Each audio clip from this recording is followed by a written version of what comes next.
Le temps hivernal propice au potage et aussi aux jeux de cartes. En cette période de vacances, vous faites sûrement le plein de parties de belote et de batailles avec vos enfants.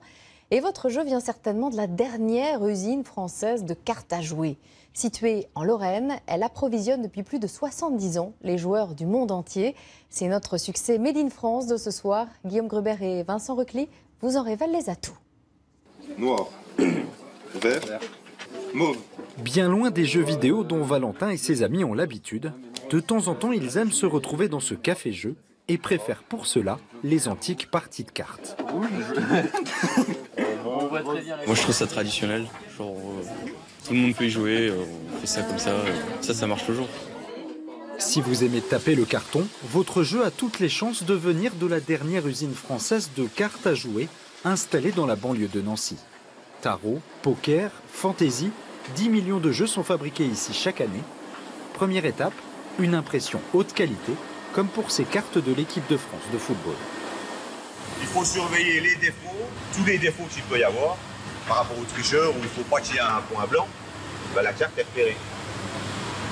Ici, pour les 50 employés, le jeu c'est du sérieux, tout est fait pour compliquer la vie des joueurs malhonnêtes.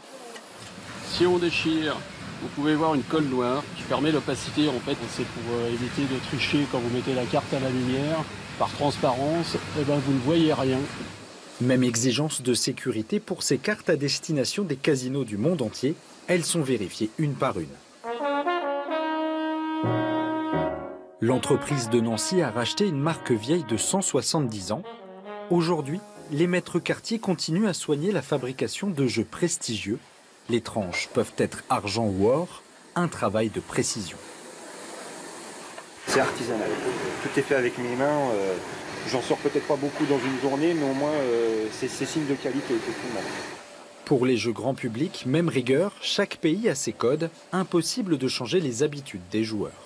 Là vous avez un format poker américain, donc vous voyez que la carte est plus grande, mise à côté donc d'un format français qui est plus petit, et vous voyez également que les portraits sont différents. Vous ne pourriez jamais faire jouer des joueurs de poker avec un format français, c'est très compliqué.